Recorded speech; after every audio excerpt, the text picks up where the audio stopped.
maar daai dag het ek met die Here beklei. Daai dag het die hoekom en die waarom vra oor en oor gespeel op my.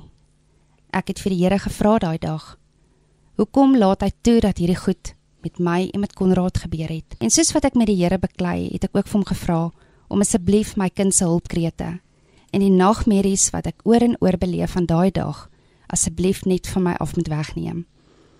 Hierdie week se episode van True Crime South Africa, die Afrikaanse weergawe, kom met 'n waarskuwing vir luisteraars wat sensitief is oor vrouegeweld.